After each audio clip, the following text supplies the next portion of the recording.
Darkcast Network. Welcome to the dark side of podcasts. Always remember that grief is not a life sentence.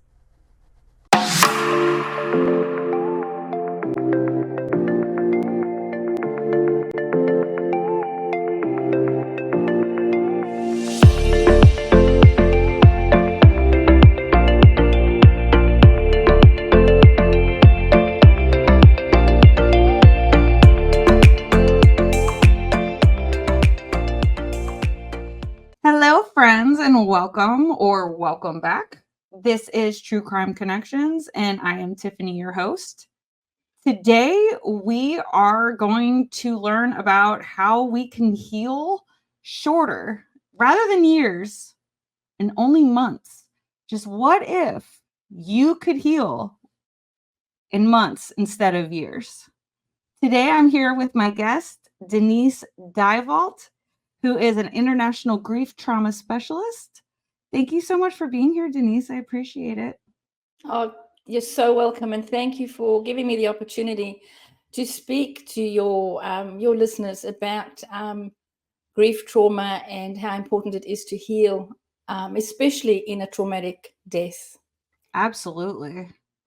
So May 4th, 2009 changed your life forever. Yeah, totally. Absolutely, totally. My husband, I was only 51, so I was getting on with my life. My kids had moved out, out the house. They'd got their own family because I got married young, and they got married young, so they had kids. So I was already a grandma at that age, and my husband and I were just starting to settle into our empty nest, without the kids, without anything, and everything. And May the 4th, he went to work and basically didn't come home. He collapsed of a blood clot. Ooh. So in that instant, my life changed. Did I realize it at the time? No. I just knew that my husband had died, and what was I going to do from here? I also didn't realize, obviously, at the time that grief is trauma, and regardless of how a person dies, it's trauma. Because Absolutely. it's absolute trauma. Grief is so overlooked in our society. It really is. It's like, haven't you got over it yet? You have those cliches. Haven't you got over it yet? Just wait for time and it'll fix you. Go through the 5 stages of grief. Everybody seems to think there's a one way that's going to fix it. But grief is love. How on earth do you heal love? It's an emotion. You can't. Grief never heals, but we have to heal. Something that people used to tell me that really made a lot of sense, that I think people, when you do lose somebody, you do have to remind yourself, is that not only would that person not want you to live your life because they're gone, but also you have to live for the living. And that was like, wow. Yeah. We have to live their legacy. When my husband died so suddenly, I had a choice. I could either die with him or I could continue living his legacy. And as a person, he was fun-loving, he loved life. So why would I then become a miserable, lonely old cat lady? And that was my fear, that I would become a cat lady and have all these cats around me, and that would be the rest of my life. So it's really important to live their legacy. Like you said, would they want it? No, regardless of how they passed away, regardless of how they died. Right. You got it. Life still has to go on. Yeah. But I get that. You guys had been together since 16. That is a long time. I met him at my friend's 16th birthday party. That's how far back we go. And I had never, ever really dated or anything like that before. I mean, I had, even 16, come on, What do you know at 16? You think you know it all, but you don't. Ain't that the truth? We got married I was just shy of a week out of my 19th birthday. And by the age of 27, I had all my kids. That was it, done, you know. And we always used to joke and say we brought each other up. So we parented each other because, I mean, he was only young. He was only 8, 19, 20 when we got married. Our kids, I look back and I think, wow. But what happened is that when he died, because we had lived so codependent, and he was my life, I didn't know how to cope. I didn't know what to do. I was completely lost. And so many well-meaning people were telling me what to do. So many people that wanted the best for me, even my kids. And my daughter, I was losing things. I was losing my mind. And I'm sure a lot of your listeners will relate to this with trauma as well, is that there's patches in your memory and in your life that you just don't remember. Because our body shuts down. Our body shuts down. And same with grief. If we don't address that, it gets worse and worse and worse and worse. And that's where we start having disease. Our body starts shutting down. We start getting sick. And what I found was that the quicker we heal our grief, the better. But the narrative and the out there is just wait for time. Just wait for time. Don't do anything. Just wait and wait and wait and wait. So I work with people that have been waiting for 15 years and they're still feeling empty. They're still feeling lost. They're still crying because they haven't taken action. Maybe they have taken action or they think they've taken action. But the truth is that grief doesn't heal. We have to heal. And that's the fundamental difference. Right. So you came up with F.L.O.W, which is a grief release method. Feel, let go, overcome, whole. Yeah. Explain how that process works. I love it. Yeah. So the very first thing we have to do, and it's a have to, it's a must. It's in our have to is a very strong word, but the very first thing we have to do is to feel our emotions. Now, I have clients that say to me, oh, Denise, but I'm crying every day. I'm feeling sad every day. That's not feeling your emotions. We have to go beneath that surface. We have to go beneath that surface and say, well, what's beneath that crying? Why am I crying? What's triggering me? Now we're starting to feel those emotions.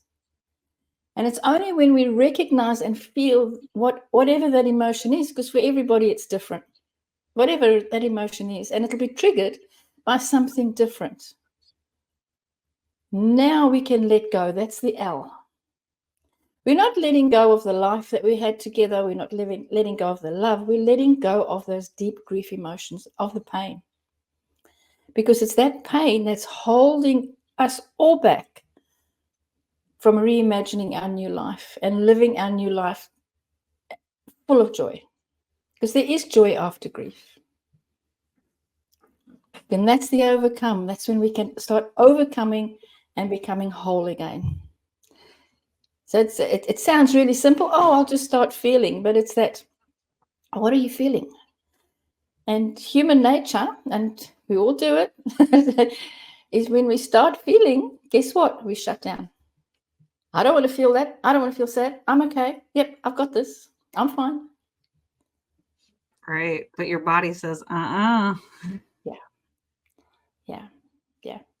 And that's when you get unresolved grief. And that festers and turns into depression. So when you say feel, is that like to go through all the emotions? Like get angry, get sad, try to be happy about what you had with them. You need to go down all those roads. You have to. And that's just the beginning. That's just the beginning, because grief is in layers. And that's why I do what I do, helping others go through those deep layers. Because the first layer is feeling it. And when we start feeling it, we start feeling on a surface layer. Whatever's at the top, that's where we start our feeling first. But when I coach people through that, we uncover a whole lot of other things beneath that layer. Because what grief does is that it puts a magnifying glass over your life. Suddenly, things are coming up that you didn't think of for years, or that you didn't even know that was there. Because a lot of it is on a subconscious level that we're not aware of. So feeling is very much, recognize I am feeling sad today. And you know what? Today I'm just going to feel sad. And not mask it. Not mask it.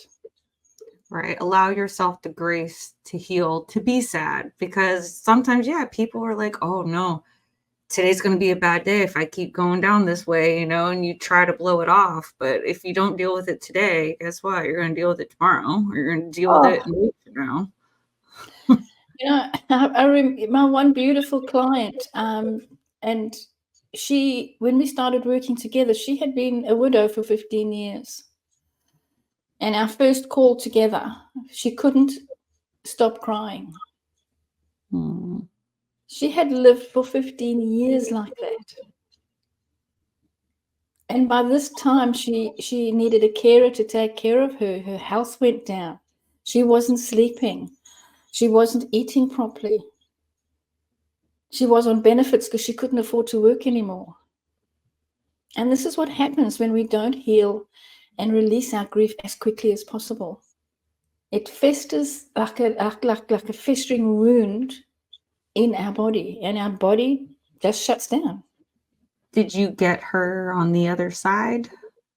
Within a week. Actually, on our first call, really, she was laughing, and she'd already seen. Within a week of us working together, and that's how powerful the F.L.O.W method is that within a week she had got rid of, and I say got rid of, that was her words, I've got rid of two of my therapists, because she had about 4 or 5 therapists. She had a psychiatrist. Oh, poor thing. So this is how unresolved grief affects us, but we don't realize it's that. People, we sort of think, oh, well, I'm just feeling a bit down today. It's been 15 years. I should be over it by now. Why am I feeling like this? And unfortunately, a lot of us don't join the dots. Sort of join the dots backwards, because that's what I did when I created the F.L.O.W method. Is how did I heal myself? What did I do to heal me so quickly? When you join the dots backwards and you realize that, okay, I've got this pain, or I've manifested this disease, but it's only been since I lost my loved one. Or, like in my case, I have rheumatoid arthritis. So for me, it was vital that I didn't put any more stress on my body through Martin dying suddenly. I knew that.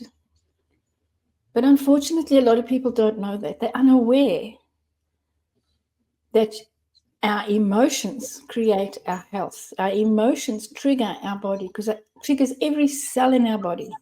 So crazy the way the body works. It's just, it's amazing. Yeah, it is. It is. And, if we ignore our grief, or if we take advice from well-meaning people, just wait. Don't do anything in the first 12 months. Now, I can understand why they say that, because you're in la la land, you're all over the place. But if you take action within those first 12 months, and you seek help, you look for help. Don't try and do grief alone, but you seek the right help, because it's reimagining your life. It's not just talking to somebody about how you're feeling. The first 3 months of your grief journey, therapy, counseling works so well, because now you're able to actually share your story. You're able to share how you're feeling, talk about it to somebody. But after that, there comes a time when you go, what now? Where do I go from here? Who am I? And that's where I start working with you. That's where, the F.L.O.W method is just so powerful.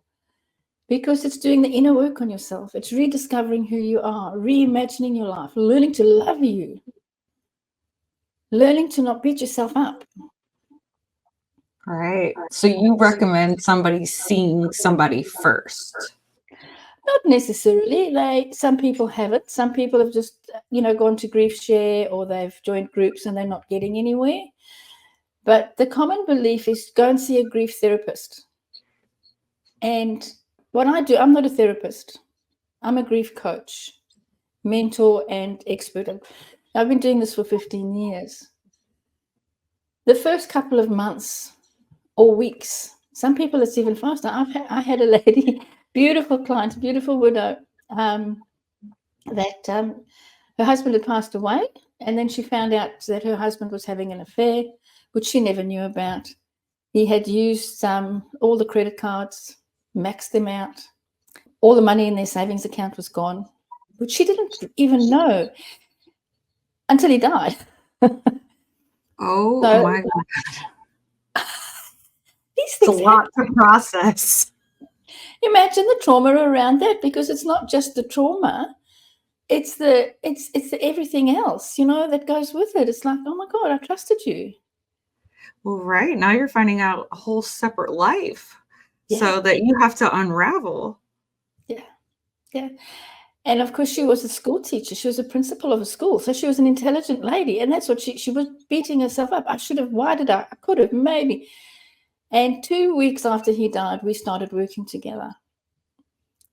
And the reason why was because she said, I need to grieve him. And right now I'm too angry to even grieve him, because I know I need to let go. I need to grieve the loss. So that was her. And, that was her aha moment. I always say her aha moment, when she realized that she had been so betrayed. And it's, yeah. And the thing is, though, too, is that this is not uncommon.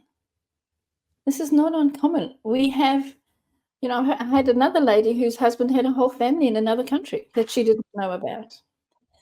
Oh my God. I mean, that's a lot to have to process.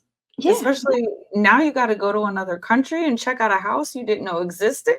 And that's a lot. That's a big burden on top of funeral arrangements. And like, what if these other women want to go to the funeral? And that gets sticky. That's right. And it's all that interwoven trauma and the stories and everything else that's in there. This particular lady had worked with so many coaches before. She had been to, I think, 6 or 7 other grief coaches, and she'd been to normal life coaches. She had been to therapy. She had been, you name it. And everybody just went, no, your story's too hard for me. So when she started working with me, she said to me, well, you're my last resort. You're my last resort. Very nonchalant. She said, you're my last resort. If you can't help me, then I don't know what I'm going to do. By this time, it was about 3 or 4 years of her struggling through her pain. And within the very first week of us working together, she did what she wasn't able to do for 2 or 3 years. That's amazing. Yeah. And today she has set up her own online business, helping other coaches and business owners that work online with all the techie stuff. And that wasn't anything that she would have dreamt of seeing before we started working together. Right. She got a second chance and she took it. And that's what's so important. And that's what people need to realize. Just because that life ended doesn't mean yours does too. Obviously, it's hard. Oh my God, to lose someone, especially unexpected. Sometimes, when you hear somebody and they're like, oh, they died, they were 99. You're like, well, they had a good life.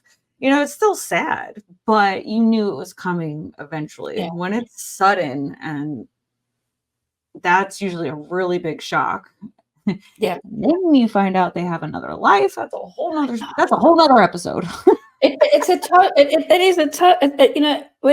I lost Martin, because we got married so young, and of course, obviously we had our ups and downs and everything. And when I started working with people who were grieving and started seeing how people died and what came up after the death, it shocked me. It really shocked me, because I had never been exposed to that. So for me, it was like, oh my goodness, this really happens. And it does. And it is so common. It is so common. That's scary. Yeah. Yeah. It's always, and this particular lady, her husband committed suicide because obviously it had got to him, but he committed suicide in the other country. So, Wow. Sometimes that's some of the stories I hear. I'm like, maybe my life isn't so bad.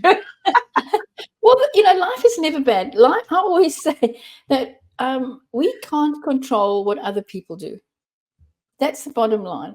So whether it's children or, your husband or your wife or whoever, we cannot control what other people do. All we can do is control how we react to it. Yeah, I love that. You are absolutely right. Yeah. And what meaning do we give it? Do we make it mean that, oh my goodness, my life is over now. They betrayed me. I'll never be the same again. Or do we say, well, okay, I need to continue living. I am here. I am important. Yes, you betrayed me. Yes, I'm hurting. And then that's when the healing really starts, is acknowledging, yes, you betrayed me. Yes, I'm hurting, but I need to live. And it's. I always say, do you love yourself enough to invest in your future? Yeah, I do. Yeah, I do too. That's why I'm here. That's why I do what I do. Because, and especially now, since COVID, the world is grieving. Everybody is in grief. The world is grieving. It hasn't not touched anybody. And I know here in Australia, and I know in the US as well, it's just so sad to see so many people losing people since COVID. And it's become, mental health has become such an issue worldwide because nobody knows how to cope. We're not taught, we're not shown how to deal with loss. We should teach that to young children and children in high school, maybe not like young children, but middle school, high school, because it's inevitable. Like, Yeah, it's going to happen. We might as well prepare people and try to get them the knowledge that they need to help them get through it when it does happen. that's right. The coping That's right. skills. Yeah, that's right. We're taught how to, baby is born. I've just had my, believe it or not, my third great grandchild was born yesterday. Congratulations. Thank you, a little boy. So everybody's, yay, another baby, another angel. Oh my goodness, everything. You've just congratulated me. But if I had said that somebody had died, you would have gone, oh, I'm so sorry. Whereas instead of, we're not taught how to deal with it. It would be, it would have been like, oh, people don't know what to say. And that's why grief is very lonely. Because what happens is that at the funeral, everybody's there. Let me know what to do. I'm here for you, and you're getting meals cooked for you and everything, and everybody's in shock, especially if it's a sudden death. So, everybody's in shock. And they, let me know if you need anything. Oh my God, it's terrible. Oh, all of this narrative at the funeral and just maybe 2 or 3 weeks out from the funeral. And then suddenly it stops. Because those people get on with their life. Their life didn't change. Your life changed. Right. And then, people think, oh my goodness, they don't want me. They don't love me anymore. Why aren't they visiting me? What have I done wrong? But you're not doing anything wrong. It's just that they get on with their life. They step back into their life because their life is still intact. Right. Yeah. So it's picking up those pieces and starting to say, okay, this is my new life. And it's regardless of who you've lost. One of my beautiful clients who's now a F.L.O.W transformational grief coach as well, Debbie, she lost her adopted daughter. She adopted a daughter from Africa as a little girl to the States. And grew up. Naomi grew up, and they all grew up, and she was a little black little girl in a white family with two other black siblings that were adopted as well. So Debbie had something like 5 kids or 6 kids, and Naomi was a teenager. She started having a bit of problems, so Mum and them all decided they were going to send her away to school. Naomi wanted to go away as well. She wanted to straighten her life out. And while away at school, she died from medical neglect. She was sick and they didn't do anything? They were too late. They said, you'll get better now, you'll get better. So after that, there was a whole court case. There was a whole lot of stuff going on as well. So regardless of who you lose, in that case, if you lose a child, it's so important to get help as quickly as possible, and the right help, to start working on yourself, because as a mother, we keep that whole family together. So as a parent and as a mother, if we lose it and if we fall to pieces, what happens to the rest of the family? Right. The matriarch is usually the one who holds it all together, and everybody looks up to keep it together. That's why some say that they can't grieve, because they're scared to let everyone else down, because everyone looks to them for the strongness. Yeah. And that's the key. I've got to be strong. I did it, and we all do it. When Martin passed away, I kept myself strong. I soldiered on, because all my life my mother had told me, no matter what happened, it was, Denise, just soldier on, you'll be okay. So and I'm not the only person who was told that. That was just what it was. Just, get on with it. Don't, life happens. Just move forward. And when Martin died, that's exactly what I did. I didn't let my kids know that I was hurting as much as what I was. I just kept going and going and going and going until I broke. And that's when I realized, hey, I need to heal. I need to heal me. Because Martin wouldn't have wanted to see me like this. And it's with everybody. Our loved ones don't want to see us give up on life and die with them. No, absolutely. I think a lot of them would be very upset. Like, you better get your little butt out of bed and go do something, Yeah. How long did it take you to figure out this F.L.O.W method? Well, I went for counseling and I went for therapy for about 6 months. And as I say, I broke one night. I absolutely just cracked. I fell on the floor. I hit the wine. I wiped myself out. I cried with every glass of wine. I cried more. And then I had another glass of wine. And then I cried more. It's just one of those nights all by myself. But when I woke up in the morning, I just knew that I couldn't go on like that. I was killing myself. And that's when I thought, okay, I've got to heal. How am I going to heal me? So to heal myself, because this is back in 2009, I mean, there wasn't what the help that the Facebook groups and all of that wasn't there. So I couldn't just, ChatGPT wasn't there where I could say, how do I heal my grief? Yeah. We live in a totally different world now. So I had to be the inventor of how I was going to heal differently to what was already being taught and shown, because that wasn't working for me. So I became a life coach. I was so broken that I became a life coach to heal me, not to heal anybody else, but to heal me. And that's when I realized that, wow, this healed really quickly. I really healed quickly. And then I started reverse engineering that. How did I heal so quickly? What did I do to heal myself? And that's how the F.L.O.W method was born. It was born out of my own journey and my own healing.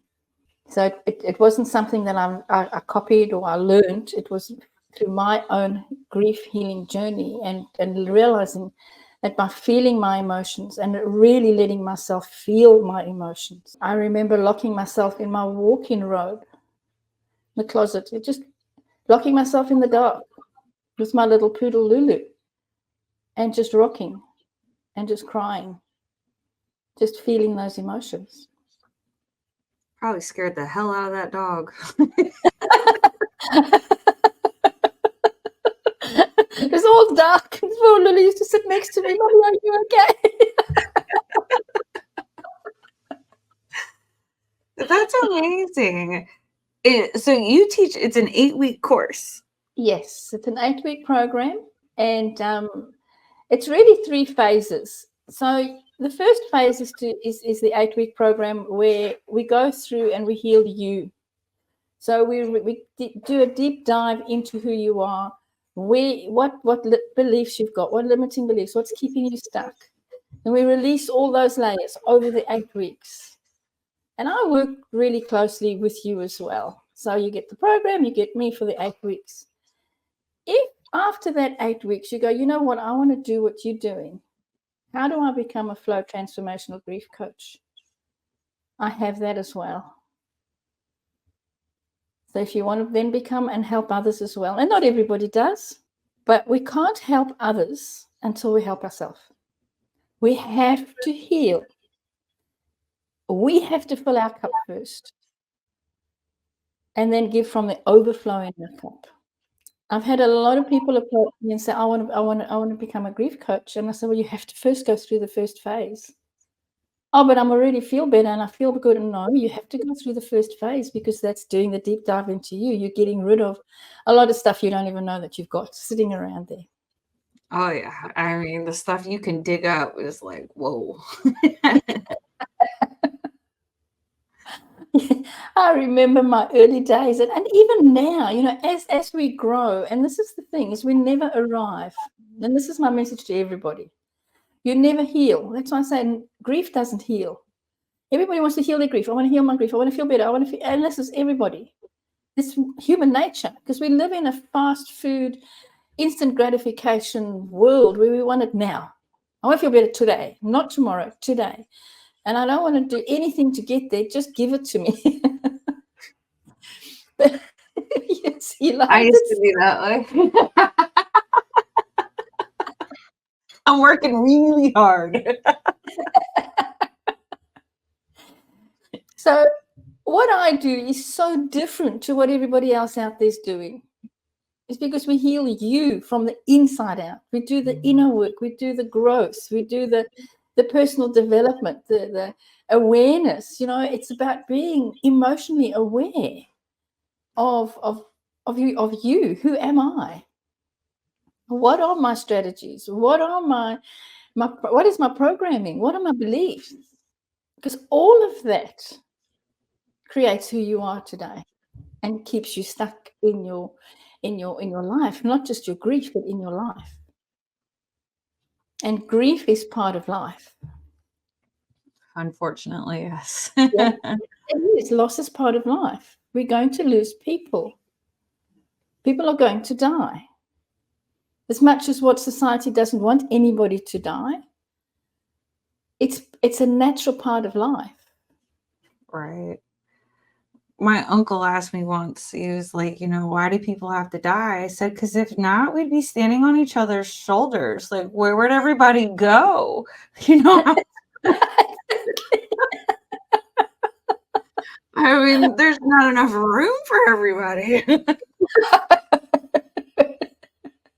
And actually, he laughed and he's like, thank you. He's like, you always make me feel better. But I'm like, think about it. I think he got like an actual visual of like people.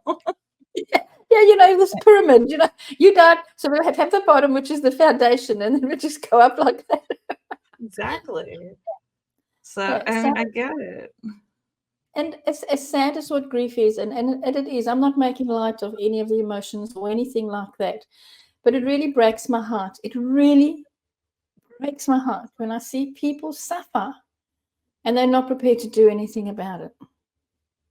They're not prepared to invest in themselves. They're not prepared to, they want all the free help out there. Oh, I'll just get the free help.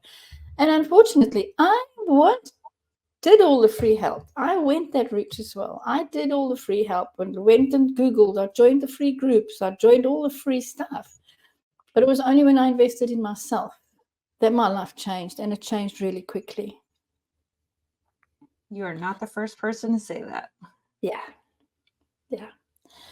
Because we with grief in particular, and I guess it's only because I work in grief, but I think it's all over. If we have a traumatic something happen to us, we want somebody to fix us. Tell me what to do and I'll do it. But it's not cookie cutter. We can't do that because you have different set of beliefs to me. So how you see grief and how you're suffering is very different to how I see it. So based on that programming and those beliefs is the meaning we give to our loss. Yeah. So there is you can't sit in grief share. One particular client went to grief share 5 times. What and is that? Grief share is a church-based it's a church-based meeting. Let's call it a meeting. And you have grief share once a week or once every second week, and everybody sits around sharing their deep grief stories. And they have a bit of a program that goes through, and they watch videos and so on about what grief is and et cetera, et cetera. But what that does is it keeps people stuck. It's great to go to grief share, go and connect with others initially. But this particular client went 5 times.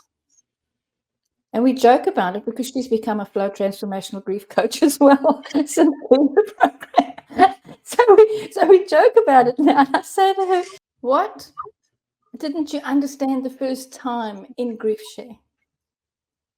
Why did you have to go 5 times?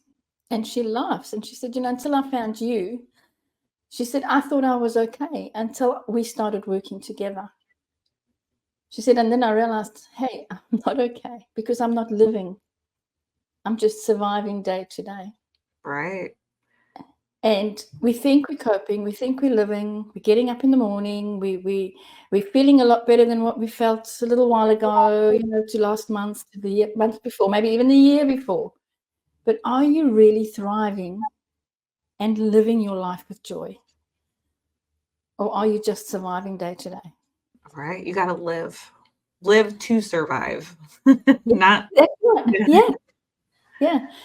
And if we try and move forward with the same set of beliefs we had and try and take our old life into our new life, it doesn't work. Because that's when the loneliness, the guilt, the if onlys I could have, I missed them, why aren't they here, continue to come up.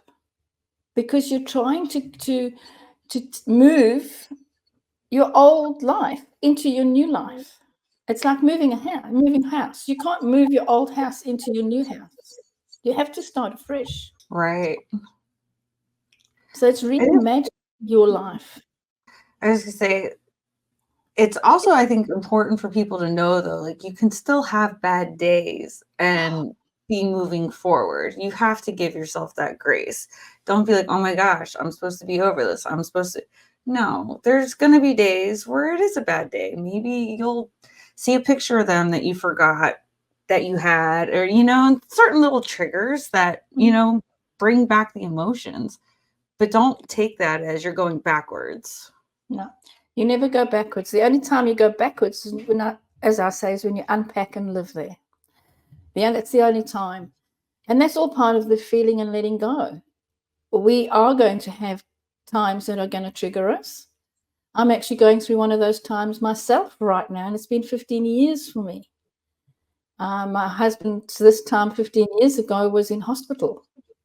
We didn't know he wasn't going to die. He was okay. And then 4th of May, which is a week away, 2 weeks away, he died of a blood clot. So this time of the year always triggers me and the kids to, it's not a happy time of the year. It's an acknowledging that this is when our life changed forever. And it's so important to acknowledge that. If we try and say, oh, look, it's been 15 years and I'm fine, and even if, and here's the thing, even if in a situation of a widow or a widower, if they find another spouse and they get remarried or they're living together, or whatever, they find love again, it's so important to acknowledge and remember that they have entered, and I say it all the time, you've entered into a threesome or a foursome, because if they've both lost partners. because the other partner is always there. They will always be there. The anniversary dates come up, the birth dates come up. All these dates are important dates. So that's part of the feeling. You have to acknowledge and feel those dates as they come up, like I'm doing right now. And then on top of that, we've had our third great grandchild born as well, which is another trigger because he hadn't seen, there's one grandchild and now 3 little great grandchildren that he hasn't been here for. So that's emotional in itself. Now, we can't ignore that. We can't just go, oh, well, he's not here. Okay, just get on with life. Because that's what society wants us to do. What do you mean? It's been 15 years already, Denise, and you teach this stuff and you've done all the work on yourself and, why do you still feel it? Because we're all human and we have emotions. And like I said, grief.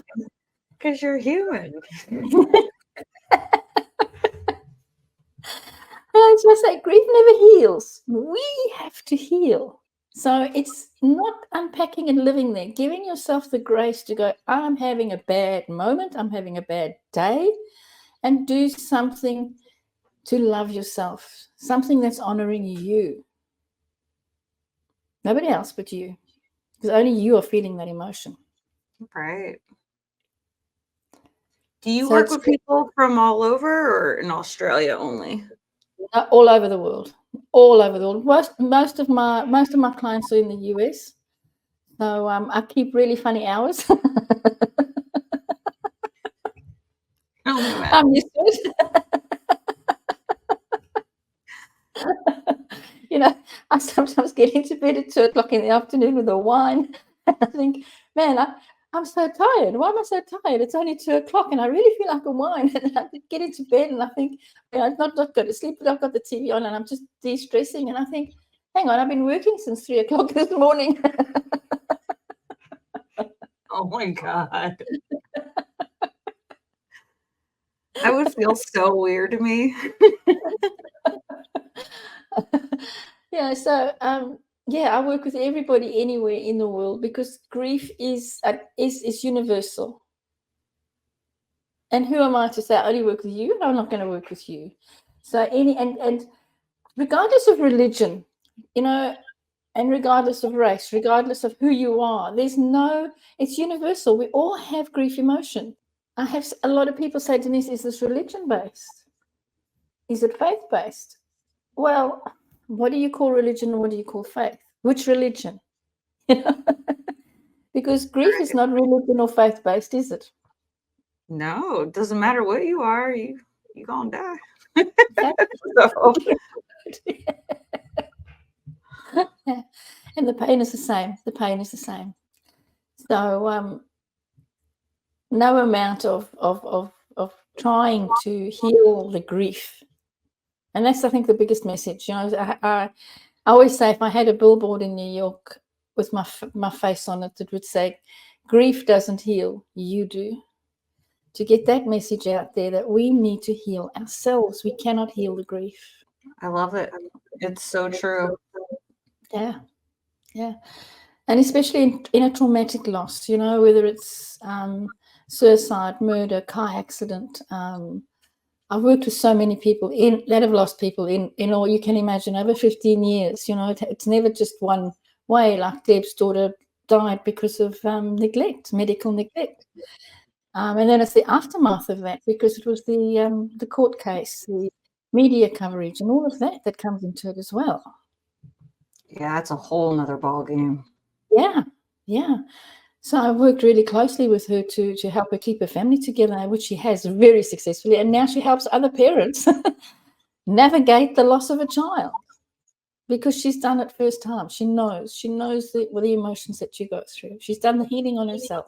That's what I love about when people heal. That's what they want to do. They want to help others heal.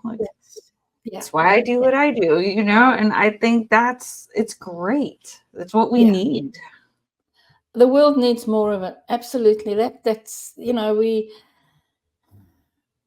it's holding the light for others. Follow me. I've done this. And unfortunately, in the therapy world and in the grief world, a lot of the therapists have never experienced grief. They've never lost anybody. They've learned how to do it in the 5 stages of grief, and this is what happens. This is the road through grief. My psychologist that I went to had never lost anybody. How is that possible? Yeah, and that's what's happened. Well, I'm trained in it. I've learned about it. I've learned about it. You cannot. I'm sorry, but this is why with the flow, with the academy, you cannot be a flow transformational grief coach until you've been through the first phase. Because to go through the first phase, you've lost somebody.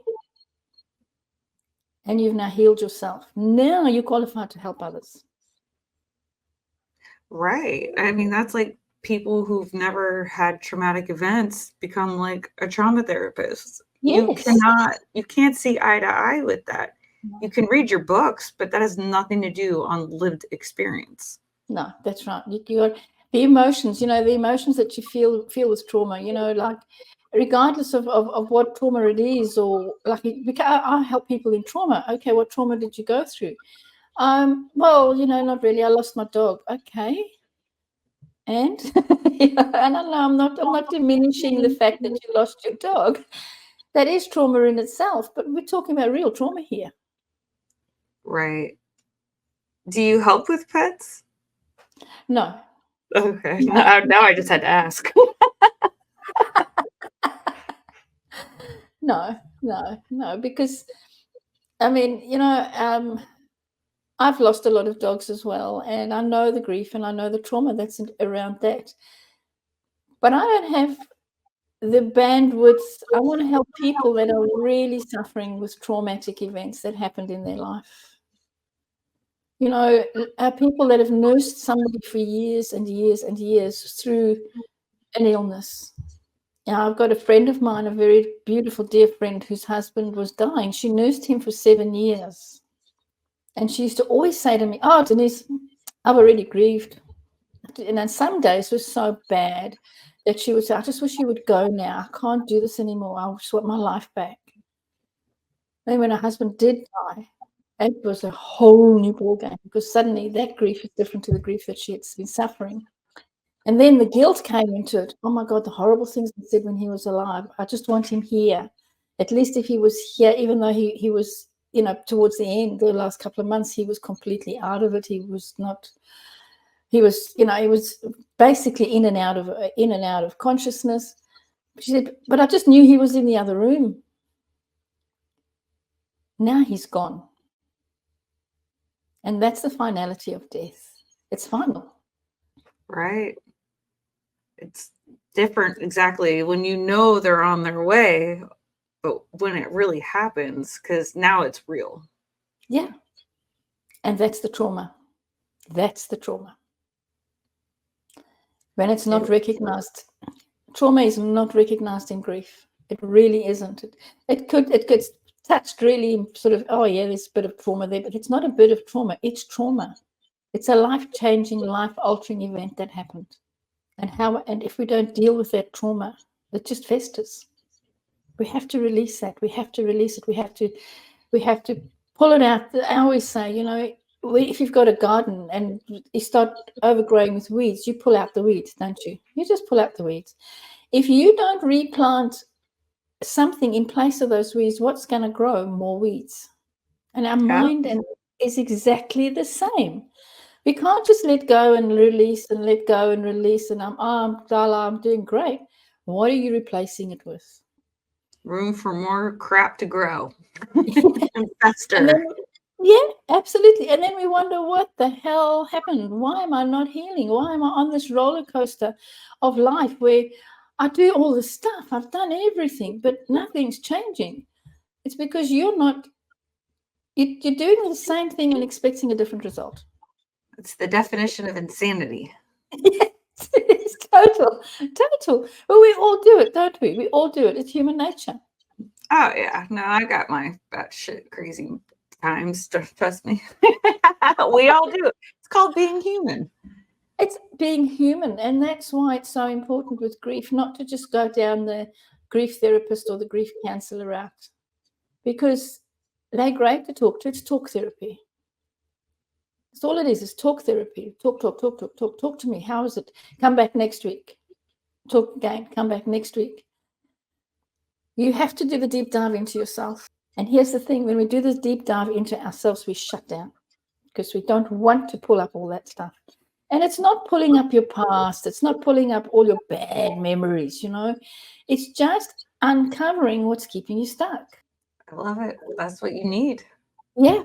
You know, my belief of just soldier on, I'll give you a little bit of what I uncovered with me that really helped me move forward fast, is that when I started doing the deep inner work on myself, obviously with a coach, because I was learning how to become a coach. So I had my coach. It wasn't grief coaching, it was just coaching.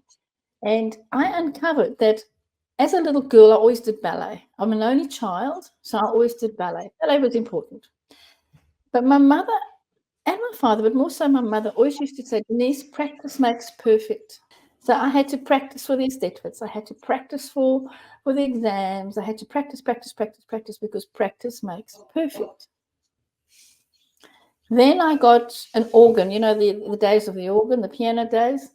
And again, it was, I would get on there and I would start playing and it would come out all wrong. And my mother again would say, practice makes perfect. It's okay, practice makes perfect. And if I didn't get it right, she said, just soldier on.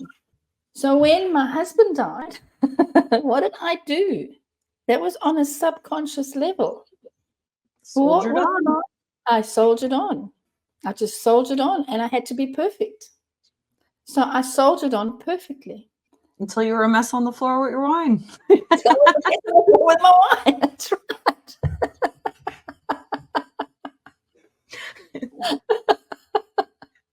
You know, I think sometimes we need that, though. You need that breaking point. You need to let it out. It's healthy. It really is. Yeah. You know, it just brings me to one of my clients who was an alcoholic, and she didn't know. She was a highly, highly functional alcoholic. She was a high executive, high earning, high flying woman in corporate. And suddenly her husband died and she hit the bottle and she hit it hard. But she didn't realize until she fell down a flight of steps and cracked her 2 front teeth how bad her problem was, because she functioned so well. She was a high functioning alcoholic.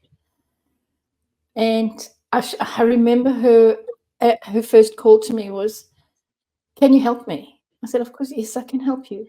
How do I know you can help me? I said, you have to learn to trust me, but I can help you, definitely can help you.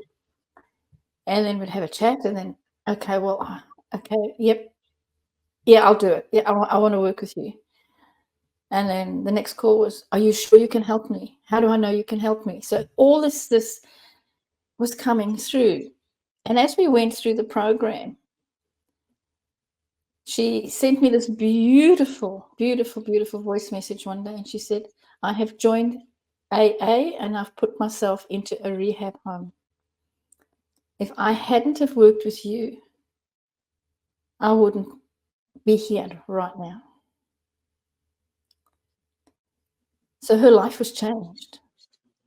That's got to make you feel good. It does, because she was so skeptical, because she had been, you know, coming from that corporate background where you already don't trust anybody. That was her strategy, was check you out. Yeah, I get that. Dog eat dog. Whereas it's more, who are you? Do I trust you? And it's, do I trust me? More importantly, it's about, do I trust myself? When we start our inner journey, and especially with grief. So what I do is very different. It's a deep dive into you, because that's what's keeping you stuck. You are getting in your own way of releasing your grief. Oh yeah, we get in our own way for just about everything. Yeah, totally. You know, we sabotage ourselves. We do all this stuff, just like, you know, procrastination. I'll do it tomorrow, because tomorrow doesn't come. You have to take action. And it's in that taking of that action that creates the change. That's right. Yeah. if somebody wanted to take action and get a hold of you, is flowgriefacademy.com/talk the best way to do that? Yeah, that's to book a call with me, and we hop on a Zoom call together, and we can go through everything. Or they can just go to my website, which is the flowgriefacademy.com.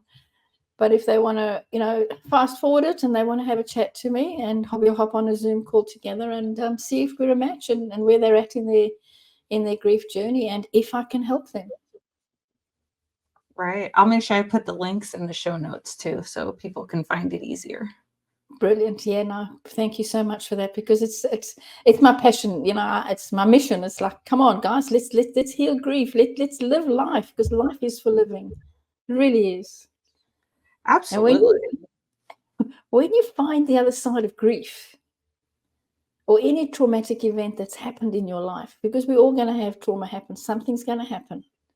When you actually find the other side and you see the other side, because when we're in that traumatic event moment or in the aftermath, and we're replaying what happened to us over and over and over again, we cannot see further than that. But when we break that, and I call it scratch the record, when we scratch that record, like the old vinyl records where the needle used to go, so when we scratch that record, then you can start, there's a whole new world out there. Now you can start stepping into your life. You can start reimagining what you want. Where do I want to go? Do I want to travel? What do I want to do? Do I want to start a business? What do you want for your new life? Because it is a new life. Yeah, it's a second chance. Total, absolute second chance. If my husband hadn't died, you and I wouldn't be on this call today. That's right. My life would be totally different. Yeah, you wouldn't be on this journey. Sometimes it takes a traumatic event to find your life's purpose. Yes, it does. It does. And there's the gift. There's the gift in grief and trauma. There's the gift. Thank you so much for sharing. Was there anything else you wanted to share before we close? I don't think so. No, just, don't do grief alone. Reach out to me. Let's heal you, not your grief. Don't try and do it on your own and muddle through, and it just doesn't work. So click on the links that you'll get in the show notes and reach out to me. All right. Well, thank you so much for being here. This was really good. I think a lot of listeners can identify, and probably a lot also need to heal themselves. Yes. So Absolutely. Yeah. I had to, and I guess you had to. Yep. Yeah, and that's the journey. Sure is. Yeah. And that's, I often say that's the work, because it doesn't just happen. No, It doesn't happen. it would be nice, but no. No. You can't read a book. You can't read a book and know what to do, because that's information. That's not the transformation. I just want to say thank you so much. That was great. Yeah, thank you. No, that was awesome. Thank you as well. I really enjoyed that. So, yeah.